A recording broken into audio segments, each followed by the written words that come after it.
Ya, salam seluruh jemaat GPI dimanapun berada. Hari ini ya kita ibadah masih tetap dengan live streaming di tengah-tengah kondisi pandemi.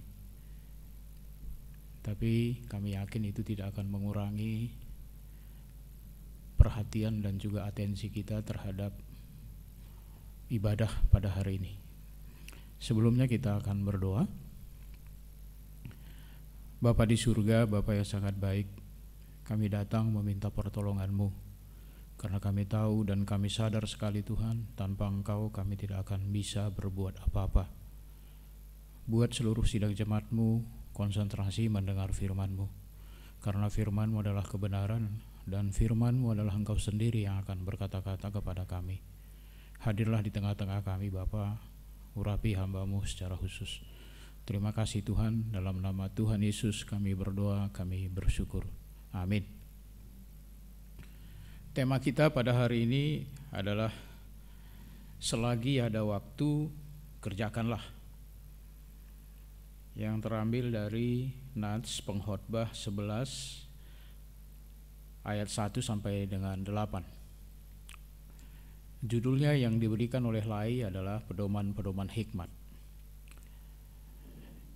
Ayat 1, lemparkanlah rotimu ke air, maka engkau akan mendapatnya kembali lama setelah itu. Berikanlah bagian kepada 7, bahkan kepada 8 orang, karena engkau tidak tahu malapetaka apa yang akan terjadi di atas bumi. Bila awan-awan syarat mengandung hujan, maka hujan itu dicurahkannya ke atas bumi. Dan bila pohon tumbang ke selatan atau ke utara, di tempat pohon itu jatuh, di situ ia tinggal terletak. Siapa senantiasa memperhatikan angin tidak akan menabur, dan siapa senantiasa melihat awan tidak akan menuai. Sebagaimana engkau tidak mengetahui jalan angin dan tulang dalam rahim seorang perempuan yang mengandung, demikian juga engkau tidak mengetahui pekerjaan Allah yang melakukan segala sesuatu. Taburkanlah benihmu pagi-pagi hari, dan janganlah memberi istirahat kepada tanganmu pada petang hari, karena engkau tidak mengetahui apakah ini atau itu yang akan berhasil, atau kedua-duanya sama baik. Terang itu menyenangkan, dan melihat matahari itu baik bagi mata. Oleh sebab itu, jikalau orang panjang umurnya, biarlah ia bersuka cita di dalamnya. Tetapi hendaklah ia ingat akan hari-hari yang gelap, karena banyak jumlahnya. Segala sesuatu yang akan datang adalah kesia-siaan.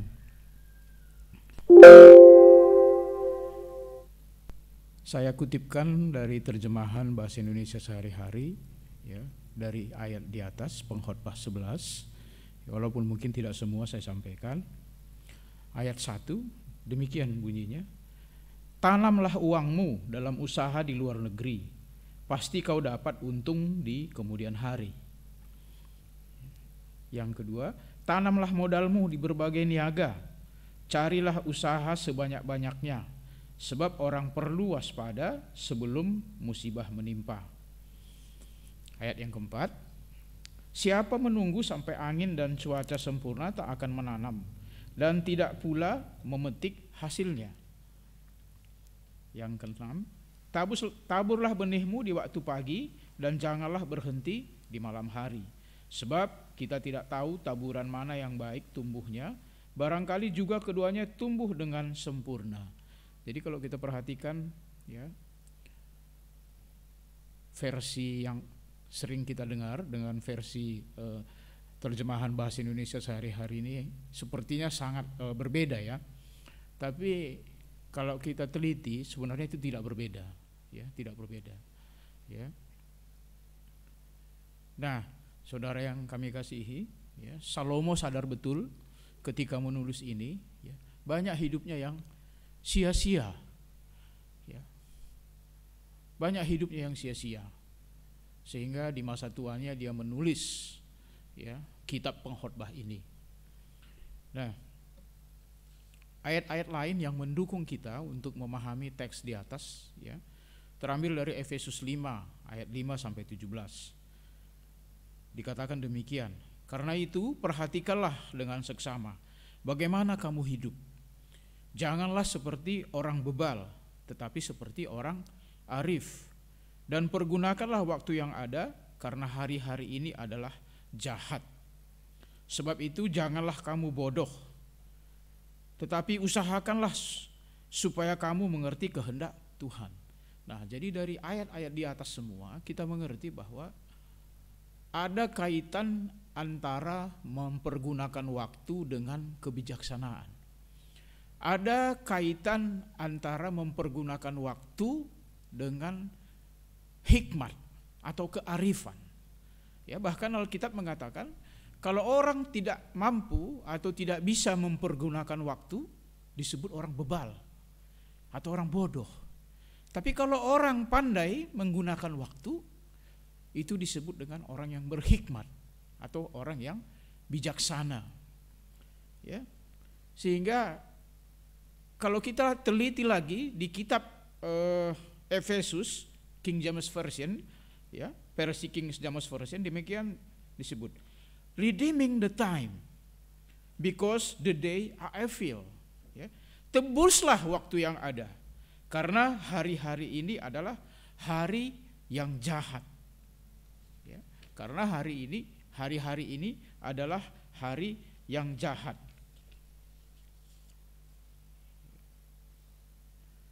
Kemampuan mengatur waktu dengan baik dan benar, ya, itu disebut bijaksana atau arif. Nah, kenapa saya katakan kemampuan mengatur waktu dengan baik dan benar? Ada orang mengatur waktu saja pintar, gitu, tapi tidak benar di hadapan Tuhan. Nah, karena itu kita harus ada suatu patokan, ya. Mengatur waktu dengan baik dan benar itu mengacu kepada Katekismus Heidelberg yang mengatakan demikian. Ya.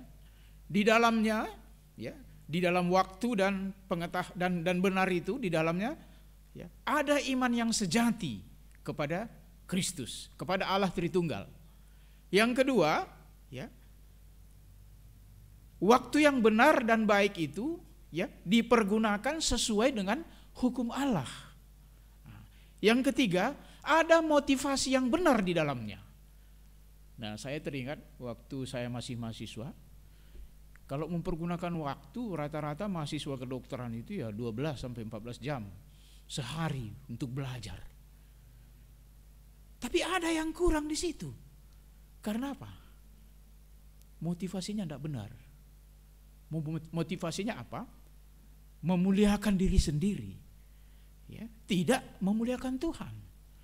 Nah, kadang-kadang kalau kurang rasanya kita belajar, kita nyontek lagi. Nah, jadi ada tidak dimuliakan Tuhan di situ. Ada motivasi yang tidak benar. Karena itu mempergunakan waktu dengan benar dan baik, ya, itu mengacu kepada Katekismus itu. Nah, mengapa Salomo berkata, sia-sia semua waktuku? Ya karena dia sadar, ya, dia banyak waktunya untuk gundik-gundiknya, bukan untuk Tuhan. Ya, jadi bukan Tuhan yang dimuliakan. Nah, Musa juga berkata pada Mazmur 90 ayat 12. Ya, dia mengatakan, ajarlah kami bijaksana Tuhan, mengatur hari-hari kami. Karena apa? Musa juga sadar, Musa pemimpin Israel, pemimpin Yahudi yang begitu luar biasa itu. Ya, sadar dia 40 tahun yang pertama hidupnya tidak berdampak pada banyak orang. Ya, hanya untuk dirinya sendiri. Ya. Walaupun 40 tahun yang kedua dia harus dididik oleh Tuhan. Supaya apa? Pada periode 40 tahun yang ketiga dari umurnya dia bisa dipakai Tuhan. Ya, untuk membawa orang Israel, untuk memimpin orang Israel. Nah, jadi kalau kita lihat tokoh-tokoh ini semua, ya, mereka pada masa tuanya sadar banyak meluangkan waktu yang sia-sia. Saudara yang kami kasihi dalam nama Tuhan Yesus, apakah itu waktu? Ya, apakah itu definisi waktu? Ya, Agustinus mengatakan demikian. Jika Anda bertanya, saya menganggap saya tidak tahu apa itu waktu. Tetapi jika Anda menanyakan apa itu waktu, saya harus jujur mengatakan bahwa saya tidak tahu. Oh, Agustinus bapak gereja loh. Dia mengatakan, saya tidak tahu definisi apa itu waktu. Waktu itu sesuatu yang abstrak. Tidak ada orang yang pernah melihat waktu. Ya. Tapi kalau lihat jam begini ya memang ada. Ini saya melihat jam, tapi bukan melihat waktu. Ya, bukan melihat waktu. Ya. Tidak ada orang yang pernah bisa memegang waktu. Tidak ada. Ya. Tidak ada juga orang yang bisa meraba waktu. Tapi ya, waktu itu begitu nyata. Ya. Kita dibatasi oleh waktu. Ya, bahkan khotbah hari ini kita dibatasi oleh waktu. Ya. Semua hidup kita tidak terlepas dari waktu, dan hidup kita bergulir di dalam waktu. Ya. Aristoteles berkata, seorang filsuf, dia mengatakan demikian. Masa sekarang berada di antara masa lampau dan yang akan datang. Berapakah panjangnya masa sekarang itu? Saya juga tidak tahu. Nah, seorang filsuf, saudaraku, dia bilang nggak tahu itu apa itu waktu. Ya. Waktu itu unik. Ya. Kalau orang Inggris ya, membagi waktu itu atas 16 bagian ya. Jadi ada tenses ini, perfect continuous tense, ya, present tense, past tense, dan lain-lain sebagainya. 16. Ya. Orang Belanda, orang Jerman lebih hebat lagi. 32 waktu mereka di dalam kalimat-kalimat mereka itu, di dalam bahasa mereka itu. Yang paling mengerikan ya Yunani. Itu sampai 64 tensesnya. Sampai 64. Barangkali Pak Pendeta yang belajar bahasa Yunani dulu ini kalang kabut ini kalau udah ya disuruh belajar bahasa Yunani. Ya. Nah, Andar Ismail mengatakan demikian. Memang waktu adalah unik. Kita tidak dapat membeli waktu. Kita juga tidak dapat meminjam waktu atau menyimpan waktu. Kita juga tidak dapat meminta tambahan waktu. Karena apa? Setiap orang dianugerahkan Tuhan waktu yang sama, 24 jam sehari. Nah, kalau ada istilah di dalam main bola buang waktu, sebenarnya itu bukan buang waktu, waktunya jalan terus kok.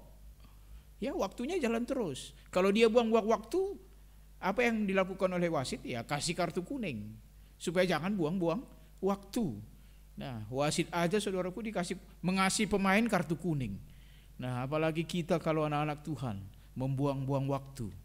Ya tentu Tuhan kasih juga kartu kuning lah sama kita. Dijewer kan? Kenapa kita dijewernya? Ya karena anak sih.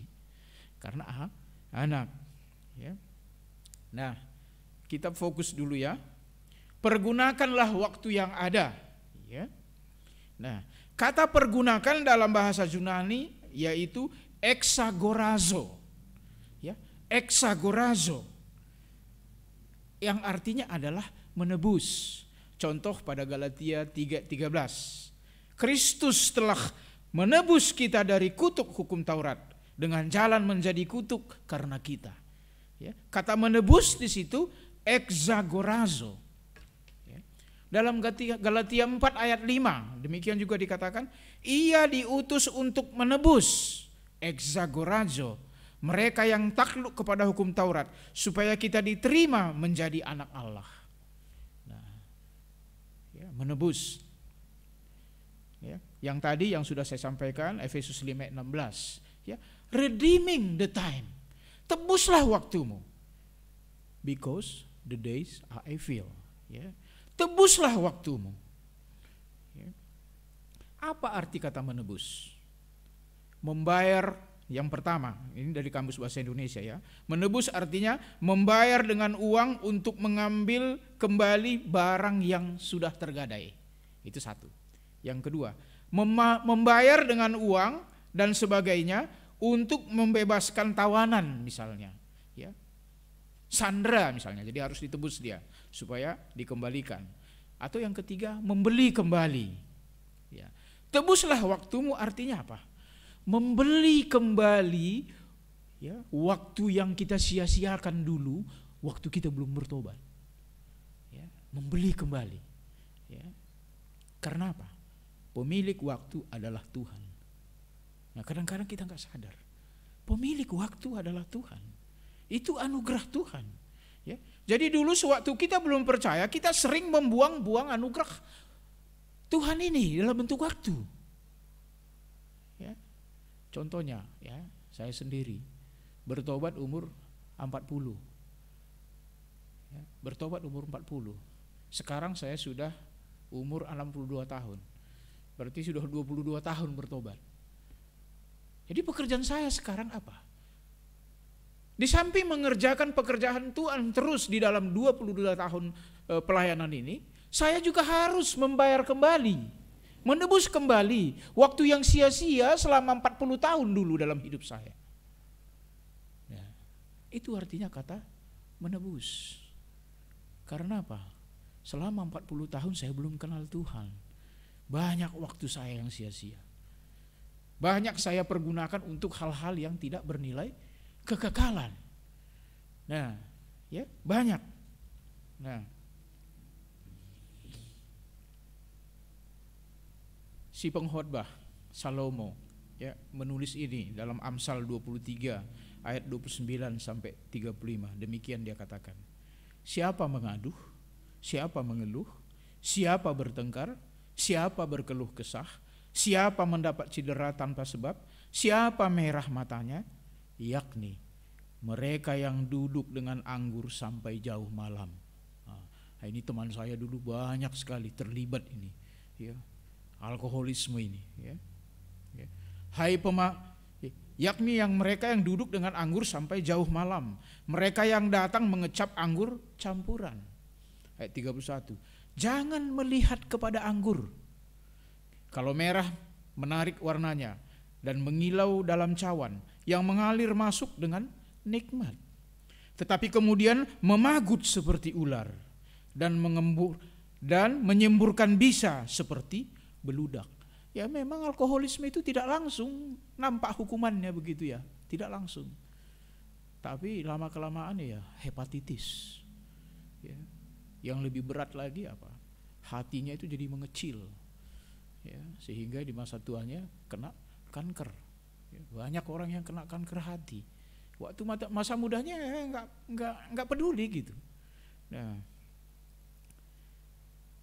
ayat 33. Lalu matamu akan melihat hal-hal aneh dan hatimu mengucapkan kata-kata yang kacau. Engkau seperti orang di tengah-tengah ombak laut, ya, seperti orang di atas tiang kapal.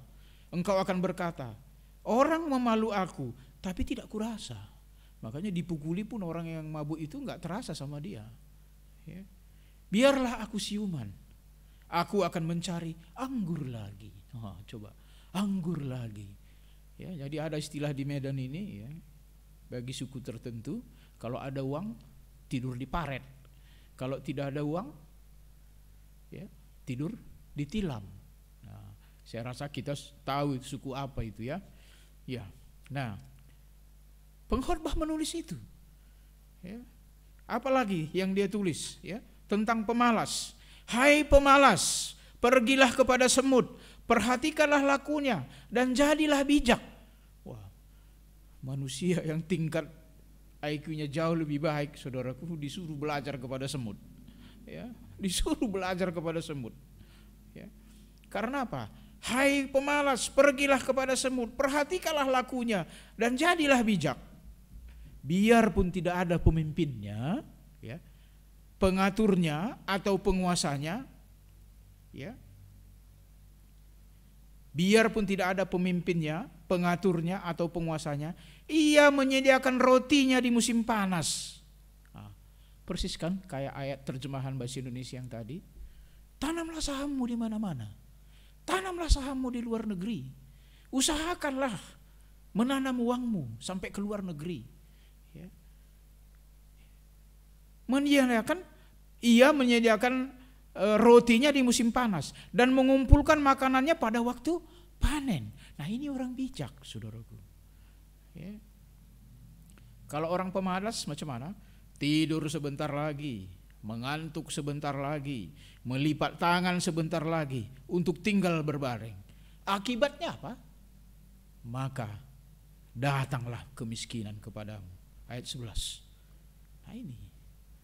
Jadi pengkhotbah mengingatkan kita, saudaraku, anak-anak Tuhan, supaya mempergunakan waktu dengan benar. Ya.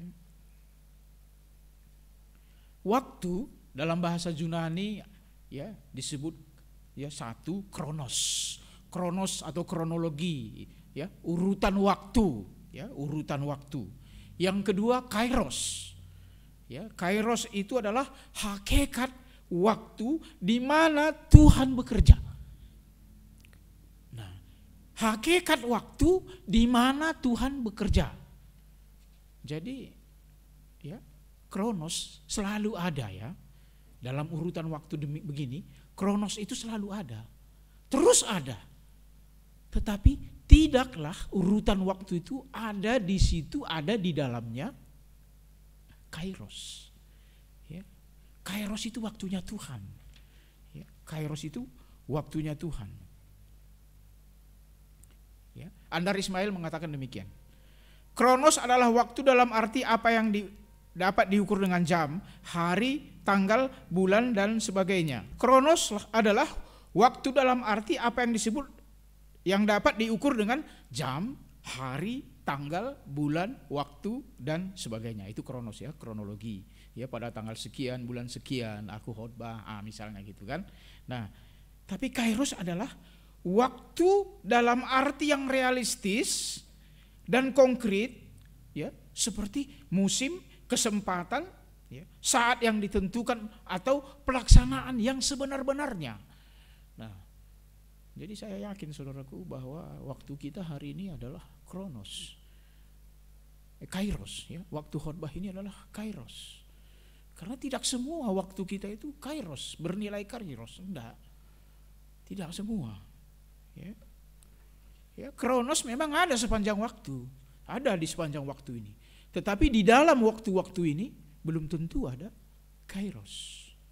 Nah, dalam mitologi Yunani, ya, kairos itu digambarkan seperti dewa, ya, seperti dewa. Disebut dengan dewa kesempatan. Nah, bentuk dewa ini lucu, saudaraku. Di kepalanya itu di belakang botak. Botak di belakang. Kemudian di depannya rambutnya panjang. Nah, beda dengan saya, di depan ini sekarang botak, di belakang panjang, ya. Dia tidak, terbalik dia. Di depan ini panjang rambutnya begini. Ya, di belakang botak, ya. Dan licin sekali. Nah, dan kalau orang mau menangkap dewa kesempatan ini harus dari depan. Harus dari depan ditangkap. Karena apa? Kalau sudah lewat dewa kesempatan ini, mau kita tangkap begitu, nggak bisa. Karena apa? Tertangkap kita botaknya itu licin, lepas dia. Lepas dia. Yang kedua, dewa kesempatan ini mempunyai kaki yang sangat cepat, ya, dan mempunyai sayap begitu, ya. Sehingga ketika dia mau datang, dia sangat cepat sekali. Nah, apa yang kita petik dari pelajaran ini? Walaupun kita nggak percaya sama dewa, ya, kita nggak percaya, tapi ada pelajaran yang penting. Satu, orang bodoh, ya, selalu membuang kesempatan. Ya. Orang bodoh selalu membuang kesempatan. Sudah nampak di depan, nggak dipergunakan, nggak dimanfaatkan dengan benar. Gitu. Yang kedua, orang biasa, ya, orang biasa, ya, selalu menunggu kesempatan. Tapi ada jenis orang yang ketiga, saudaraku. Saya berharap seluruh sidang jemaat termasuk orang yang ketiga ini, yaitu apa? Orang bijaksana. Orang bijaksana itu apa? Orang yang pandai mencari kesempatan. Nah, jadi sebelum dewa itu lewat sudah siap-siap dia menangkapnya dari depan, tap gitu. Kalau sudah dapat rambutnya, kesempatan pun dapat. Nah, contoh pribadi yang selalu, ya, yang selalu menyempatkan waktu dengan baik dan benar, ya, pribadi Tuhan Yesus. Waktu ketemu dia dengan Nikodemus, ya, Yohanes pasal 3 ayat 3 sampai dengan 8, ya, malam hari dia ketemu dengan Nikodemus. Dia berhikmat di situ.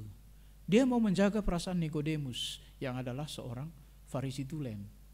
menjaga wibawa dia. Ya. Walaupun ya dia sudah capek ya, udah malam itu. Tapi sebaliknya, ketika ketemu wanita Samaria jam 12 siang, haus dan lapar. Coba kalau itu dibalik, malam-malam dia ketemu wanita Samaria, apa dibilang orang? Ih, Tuhan Yesus ketemu wanita Samaria malam-malam. Dia berhikmat membagi waktunya. Ya. Ketika murid-muridnya datang, ya murid-muridnya bilang begini, 4 bulan lagi baru masa menuai Tuhan. Dia bilang apa?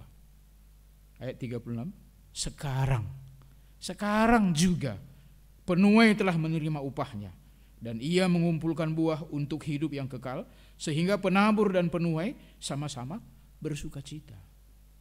Di ayat 34 Tuhan Yesus berkata, kata Yesus kepada mereka, makananku ialah melakukan kehendak Dia yang mengutus aku dan menyelesaikan pekerjaannya. Saya yakin sekali saudaraku, kita dipilih oleh Tuhan menjadi anak-anak Tuhan adalah untuk menyelesaikan pekerjaan Tuhan yang belum selesai. Banyak sekali saudaraku jiwa-jiwa yang masih membutuhkan kabar baik, masih membutuhkan Injil. Ya. Itu sebabnya Paulus berkata di dalam 2 Timotius 4 ayat 2, beritakanlah firman, siap sedialah baik atau tidak baik waktunya. Nah, jadi saya belajar dari 2 pribadi ini. Ya. Bagaimana mereka memanfaatkan waktu ya. Sehingga Nikodemus bertobat dan nanti di pasal berikutnya dia membela Tuhan Yesus. Bagaimana dia menemui wanita Samaria itu, sehingga wanita Samaria itu bersaksi, ya, menjadi saksi di kampungnya. Bagaimana dia menemui Paulus ya dalam perjalanan ke Damsyik supaya dia bertobat. Akhirnya dia menjadi alat Tuhan yang luar biasa. Ya. Dia menulis sekali lagi ya, Efesus 5 ayat 16. Pergunakanlah waktu. Kata waktu di sini kairos. Kalau kita lihat bahasa aslinya. Pergunakanlah kairos yang ada, karena hari-hari ini adalah jahat. Kalau terjemahan bahasa Indonesia sehari-hari dikatakan demikian. Gunakanlah sebaik-baiknya setiap kesempatan yang ada padamu, karena masa ini adalah masa yang jahat. Nah, kenapa disebut masa yang jahat? Ya. Kenapa disebut masa yang jahat? Karena hari ini adalah hari-hari yang jahat, saudaraku. Ya. Apa maksudnya hari-hari yang jahat? Kalau kita lihat Alkitab, maka ini disebut dengan zaman akhir. Ya. Hari-hari menjelang ya akhir zaman, ini akhir zaman. Tapi sebelumnya itu zaman akhir. Hari-hari menjelang zaman akhir ini disebut hari-hari yang jahat. Kenapa disebut hari-hari yang jahat? Karena iblis, saudaraku, ya. Iblis, saudaraku, tahu bahwa sudah dekat waktunya Tuhan Yesus datang kedua kali. Ya. Sudah dekat waktunya. Sehingga apa? Dia mempergunakan waktu ini. Dia mau merebut ya banyak orang untuk dibawa ke dalam neraka. Ya. Merebut orang sebanyak-banyaknya untuk dibawa ke neraka. Karena dia tahu waktunya sudah dekat. Kisah para Rasul ayat 17 dikatakan demikian. Akan terjadi pada hari-hari terakhir, demikian firman Allah, bahwa aku akan mencurahkan rohku ke atas semua manusia. Nah, ya, akan terjadi pada hari-hari terakhir. Nah, makanya mulai dari pencurahan roh kudus pada hari Pentakosta kemarin, itu tergolong hari-hari yang jahat. Nah, waktu sekarang ini adalah hari-hari yang jahat. Karena itu mari kita tebus gitu. Mari kita manfaatkan dengan baik. 2 Timotius 3:1 ya. Ketahuilah pada hari-hari terakhir akan datang masa yang sukar. Nah, inilah ciri akhir zaman. Nah, ini ciri akhir zaman. Ini ciri hari-hari yang jahat. Apa ciri jahat hari-hari yang jahat itu? Alkitab menyebut ya di dalam 2 Timotius 3 ayat 2 sampai 8. Manusia akan mencintai dirinya sendiri dan menjadi hamba uang. Nah, ini ciri-cirinya. Ya. Mereka akan membual dan menyombongkan diri. Mereka akan menjadi pemfitnah. Mereka akan berontak terhadap orang tua dan tidak tahu berterima kasih. Tidak memperdulikan agama. Tidak tahu mengasihi.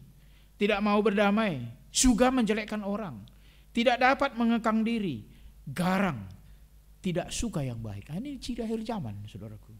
Suka mengkhianat. Tidak berpikir panjang. Berlagak tahu. Lebih menuruti hawa nafsu daripada menuruti Allah.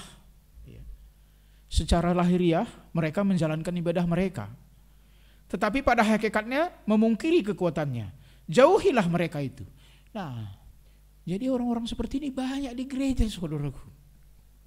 Ya, ke gereja-gereja juga dia, saudaraku. Tapi ya datang ke gereja hanya apa? Ya, memonteni tukang khotbah. Memonteni pendetanya, melihat kesalahan di mana pendetanya khotbah. Kesalahan khotbah pendetanya. Ya, banyak orang datang ke gereja begitu, saudaraku. Bukan ditaklukkannya rasionya sama hatinya kepada firman Tuhan itu, enggak. Ya. Secara lahiriah mereka menjalankan ibadah mereka. Tetapi pada hakikatnya memungkiri kekuatannya. Paulus mengatakan apa? Jauhilah mereka itu. Ya, jauhilah mereka itu.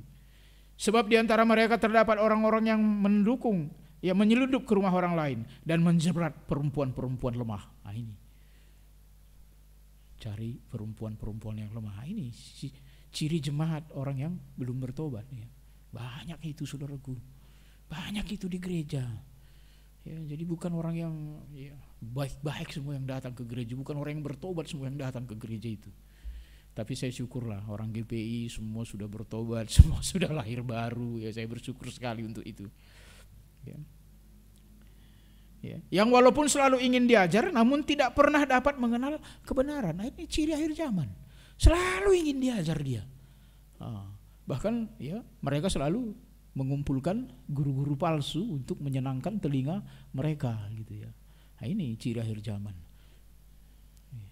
Sering dengar khotbah teologi sukses. Wah, itu senang mereka itu. Karena apa? Dipuji-puji mereka di situ. Tapi kalau mendengar khotbah Injili, kurang ajarnya pendeta itu, kurang ajarnya dokter itu. Mereka mengumam ketika mendengar kebenaran firman. Ya. 2 Petrus 3:3. Yang terutama harus kamu ketahui ialah bahwa pada hari-hari zaman akhir akan tampil pengejek-pengejek. Iya kan? Akan tampil pengejek-pengejek. Dengan ejek-ejekannya, yaitu orang yang hidup menuruti hawa nafsunya. Nah, jadi sekali lagi Petrus juga menulis itu, saudaraku. Bukan hanya Paulus yang menulis itu. Tampil pengejek-pengejek di gereja, saudaraku. Ya. Jadi waktu-waktu ini disebut hari yang jahat. Nah, karena itu Paulus menasihatkan kepada kita, ya, Efesus 6 ayat 13. Sebab itu ambillah seluruh perlengkapan senjata Allah supaya kamu dapat melakukan perlawanan pada hari yang jahat itu. Nah, supaya anak-anak Tuhan ini mampu, ya, ambillah seluruh perlengkapan senjata Allah. Ya, mungkin tidak sempat kita sampaikan di sini ya, tapi ada 7 itu perlengkapan senjata Allah pada setiap anak-anak Tuhan. Ya, harus lengkap itu. Kalau nggak pernah kita menginjili, ya berarti nggak pernah jalan. Kaki kita nggak kuat, kena duri.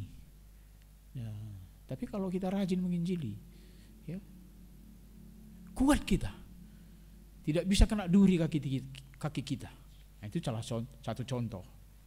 Ya. Suatu pertanyaan sama kita. Iblis saja tahu ini adalah hari-hari terakhir. Apalagi kita anak Tuhan. Ya, ada seorang hamba Tuhan yang mengatakan demikian. Janganlah pula kita ini lebih bebal daripada iblis, katanya. Ya, jangan kita ini lebih bebal daripada iblis. Enggak bisa ngatur waktu. Iblis saja bisa ngatur waktu. Ya. Mempersiapkan khotbah ini Ya, saya sangat takut dan gentar kepada Bapa di surga, kepada Roh Kudus, kepada Tuhan Yesus. Baik-baik saya persiapkan. Ya, jungkir balik saya mempersiapkannya. Karena aku tahu ini adalah kairosnya Tuhan. Ya, di tengah-tengah masa yang sulit begini, ya, ekonomi turun, ya, banyak pengangguran, ya di mana-mana itu. Rumah sakit tempat saya bekerja itu Stella Maris itu begitu luar biasa. Tapi di masa ini 50% mereka merumahkan pegawainya. Rumah sakit Sri Ratu hanya tinggal 6 orang. Hanya tinggal 6 orang yang bekerja dari sekian puluh orang pegawai. Semua kena. Tapi kami bersyukur. Ya, kami tidak begitu banyak dampaknya. Ya, saya masih bisa bayar THR gitu ya, masih bisa bayar gaji, tidak merumahkan pegawai gitu ya. Walaupun untuk hal-hal yang kurang emergensi, ya saya bayar setengahnya gitu ya. Saya kirim kemarin sama WA sama panitia, wah ini 3 bulan pandemi ini aku 50% aja lah ya kewajibanku kubayar, aku bilang. Ya aku bukan gak mau membayar saudaraku, karena aku tahu itu janjiku sama Tuhan. Nah, Mazmur 90 ayat 12, Musa menulis, ajarlah kami menghitung hari-hari kami sedemikian, hingga kami beroleh hati yang bijaksana. Ya. Ajarlah kami menghitung, berarti cara matematika ya, ada cara tambah. Ya. Cara menghitung waktu yang benar ada cara tambah. Artinya apa? Makin bertambah usia saya, ya, semakin bertambahlah iman saya, semakin bertambahlah kebijaksanaan saya, semakin bertambahlah pelayanan saya, semakin bertambahlah kasih saya sama Tuhan. Yang kedua, cara kurang. Ya, tadi kan cara berhitung kan, tambah cara pertama, kedua cara kurang. Kurang kali aku mengasihi Tuhan ya selama hidupku. Kurang kali aku beri perpuluhan ya selama aku sudah menjadi anak Tuhan. Ya. Ya, bolong-bolong aku memberi perpuluhan gitu ya. Ya. Kurang kali ya aku melayani ya orang-orang kudus. Nah, ada perasaan kurang di dalam hati. Makanya Musa bilang, ajar kami supaya kami bijaksana. Yang ketiga, cara kali-kali. Ya. Hendaknya setiap anak Tuhan ya, bisa mempergunakan dalam suatu waktu ya, 3 pekerjaan sekaligus. Ya. Itu bisa saya praktekkan di praktek. Ketika saya memeriksa orang, saya menginjili orang, saya menyembuhkan orang. 3 hal dia dapat kalau dia datang ke praktek. Ya. Saya mendoakannya, saya menginjilinya, saya menyampaikan kabar baik, dan saya menyembuhkannya. Ya. Seorang profesor teologi Lee Chen Sang, ya, dalam setiap olahraga dia ada setengah jam tiap pagi. Waktu dia olahraga itu ada 70 nama yang diingatnya Pak Pendeta kami. Oh luar biasa ini saya pikir. Jadi sambil dia jalan ada 70 nama yang diingatnya, didoakannya itu supaya bertobat. Ya. Kalau aku nggak sampai kemampuanku seperti itu ya, aku nggak profesor. Ya paling-paling 5 atau 6 nama gitu ya. Aku ingat setiap pagi, ya sewaktu berenang gitu ya. Tiap pagi aku berenang supaya kuat terus melayani Tuhan. Ya, setengah jam tiap pagi ya, berenang supaya kuat melayani Tuhan. Ya, aku ingat paling-paling 5 atau 6 atau 7 orang gitu, supaya mereka bertobat. Ya. Ya. Seorang misionaris di Afrika namanya Mary Slessor. Ya. Untuk melakukan pekerjaan yang dia tinggalkan harus 3 misionaris menggantikan dia. Bayangkanlah volume pekerjaannya itu begitu luar biasa, begitu banyaknya, sehingga harus 3 orang ya, yang menggantikan dia. Nah itu cara kali. Ya. Nah yang keempat, tadi tambah sudah, kurang sudah, kali sudah, membagi. Cara membagi. Ya. Nah, ini ya, khotbah live streaming ini sebenarnya kalau kita pikir-pikir ya, jauh lebih banyak ya jangkauannya kepada orang.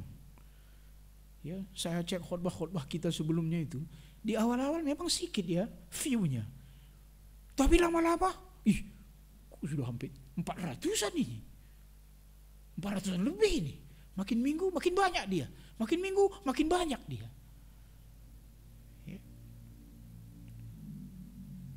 Jadi sebenarnya kalau kita di ruangan ini sekarang kan hanya 3 orang. Tapi di dalam waktu ini, kairos ini waktu ini. Ya, membagi kepada ratusan orang. Ya, membagi kepada ratusan orang kabar baik. Sekali lagi, kesimpulan kita hari ini. Orang yang pandai mengatur waktu, orang yang pandai dan bijaksana mengatur waktu adalah orang yang bijaksana. Tapi orang yang tidak pandai mengatur waktu adalah orang yang bebal, orang yang bodoh. Karena itu tema kita hari ini. Ya.